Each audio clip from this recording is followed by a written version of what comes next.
Hi friends, welcome back to 5 Minute Modern.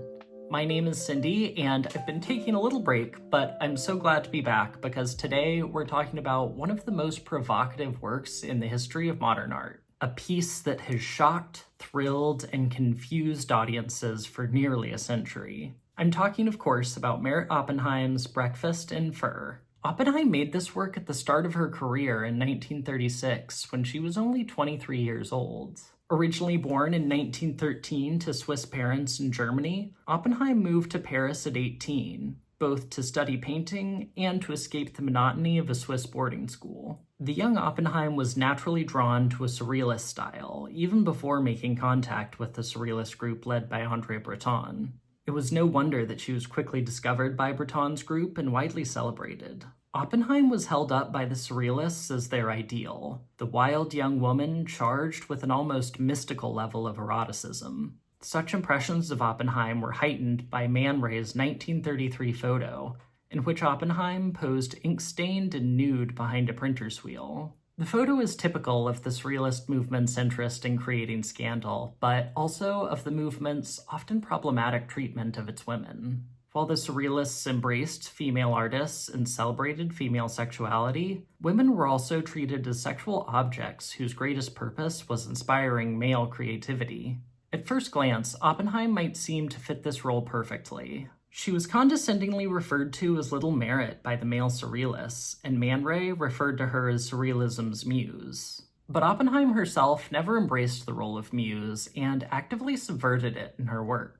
In spite of her many connections with the Surrealist movement, Oppenheim always denied that she was a Surrealist, perhaps rejecting the way the movement pigeonholed her early in her career. Moreover, Oppenheim developed a sly sexual humor that often subverted the male Surrealist perceptions of her as a muse. In the famous Man Ray photo, for example, Oppenheim positioned the handle of the printer's wheel so that it extended from her pelvis like a phallus. I'm unable to show that part of the photo due to YouTube's guidelines, but I think it's illustrative of Oppenheim's wry sensibility. In 1936, Oppenheim designed a fur-covered bracelet and offered it to designer Elsa Schiaparelli, known for her collaborations with other Surrealists like Salvador Dali. Schiaparelli would go on to include Oppenheim's bracelet in her winter collection the same year. Oppenheim wore this fur-covered bracelet to a meeting with Pablo Picasso and his then partner, the Surrealist photographer Dora Maar, at the Café des Fleurs in Paris. Upon noticing Oppenheim's bracelet, Picasso commented that anything could be covered with fur, leading Oppenheim to consider the cup and saucer in front of her. Already in possession of a Chinese gazelle pelt, Oppenheim bought a cheap teacup, saucer, and spoon and covered them with the gazelle's fur. The resulting piece was revelatory.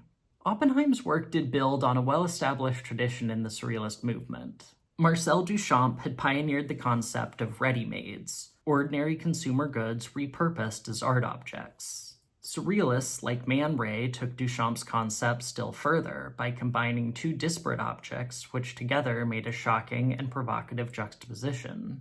But Oppenheim's Breakfast in Fur had a much more profound impact than any of the Surrealist objects that preceded or followed it. It's such a strange work that it pushes viewers to the edges of emotion, provoking reactions of anger, disgust, or humor. It's so unusual one isn't quite sure how to process it. And yet at the same time, it's a piercingly tactile piece. One can almost feel one's tongue being prodded by the fur if one were to drink from it. I think it's this tension between the immediate physical reality of the object and the incomprehensible bizarreness of its conception that makes the work so unique and so provocative.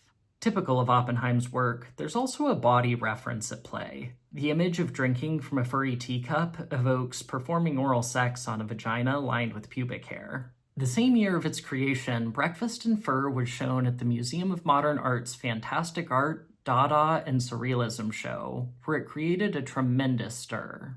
Alfred H. Barr Jr., then director of MoMA, encouraged the Board of Trustees to acquire the work immediately after the exhibition closed. Initially, the board declined to purchase what they considered a particularly bizarre work of art. So Barr himself purchased Breakfast in Fur until it was eventually acquired by the museum for the study collection in 1946. Ironically, for a piece that was initially rejected by MoMA, Breakfast in Fur has gone on to be closely identified with the museum. As early as 1944, art critic Emily Ginauer referred to MoMA as the fur-lined museum. And when MoMA reopened in 2004 after a long expansion project, the work was featured prominently on their reopening poster. And if you have the chance, go to MoMA yourself and check out Breakfast in Fur.